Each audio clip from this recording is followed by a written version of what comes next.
Akun selanjutnya yang memerlukan penyesuaian, yang kelima adalah beban yang masih harus dibayar, yaitu beban yang realisasi pembayarannya belum terjadi, tetapi sudah menjadi beban karena perusahaan sudah menerima manfaatnya, sehingga merupakan utang periode yang bersangkutan. Misalnya kasusnya gini, si A bekerja di PT ABC, di mana si A ini akan dibayarkan gajinya setiap tanggal 5 bulan berikutnya. Jadi misalnya gaji bulan November dibayar pada tanggal 5 Desember. Gaji bulan Desember dibayar pada tanggal 5 Januari. Begitu seterusnya ya. Jadi dibayarnya setiap tanggal 5 bulan berikutnya. Jadi ketika tutup buku bulan Desember berarti ada gaji si A pada bulan Desember yang belum dibayarkan ya. Jadi itu bagi perusahaan adalah beban gaji yang masih harus dibayar sehingga menjadi utang pada periode yang bersangkutan. Lalu di sini ada kata sudah menerima manfaatnya. Artinya si pegawainya dia sudah bekerja pada waktunya ya. Misalnya pada bulan Desember tadi, dia sudah bekerja tapi gajinya belum dibayar oleh perusahaan. Nah, berarti bagi perusahaan itu adalah beban yang masih harus dibayar. Lanjut, kita analisis soal yang ada di slide. Perhatikan, pada tanggal 31 Desember 2018, PT Digicom memiliki tanggungan berupa hutang gaji yang harus dibayarkan kepada karyawannya sebesar 5 juta rupiah. Nah, kata yang perlu kita garis bawahi di sini adalah hutang gaji yang harus dibayarkan. Berarti ini merupakan transaksi penyesuaian beban yang masih harus dibayar. Sehingga jurnal penyesuaian yang dicatat adalah beban gaji pada utang gaji. Beban gaji bertambah di debit sebesar 5 juta, pada utang gaji bertambah di kredit sebesar 5 juta. Nah, ini angkanya 5 juta dari sini ya, dari soal. Kemudian logikanya, kenapa ini beban, kenapa ini utang? Karena tadi kan dikatakan bahwa beban yang masih harus dibayar artinya pada periode yang bersangkutan, perusahaan memiliki beban yang masih harus dibayarkan. Ya.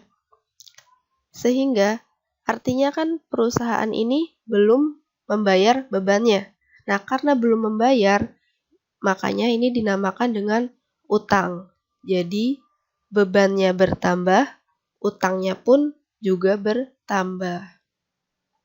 Nah, kemudian objeknya nanti disesuaikan dengan soalnya. Karena ini gaji, ya, makanya dinamakan beban gaji pada utang gaji. Kalau misalnya di sini soalnya terkait dengan sewa, maka di sini pakai akunnya beban sewa pada utang sewa. Begitu seterusnya. Oke? Ingat ya. Jadi kalau beban yang masih harus dibayar, jurnal penyesuaiannya adalah beban pada utang. Oke?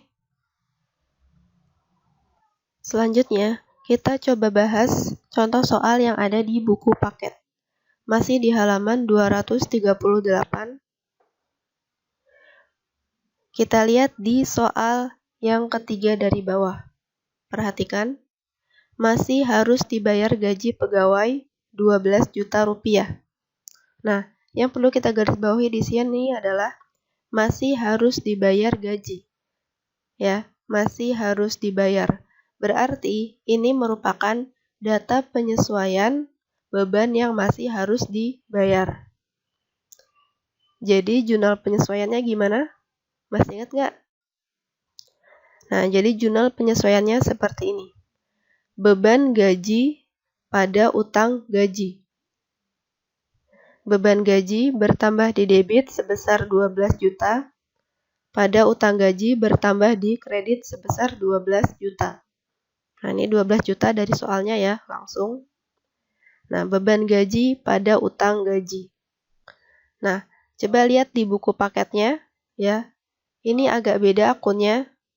Coba lihat di buku paket, itu akunnya beban gaji pada beban gaji terutang. Ya, kreditnya itu memakai beban gaji terutang.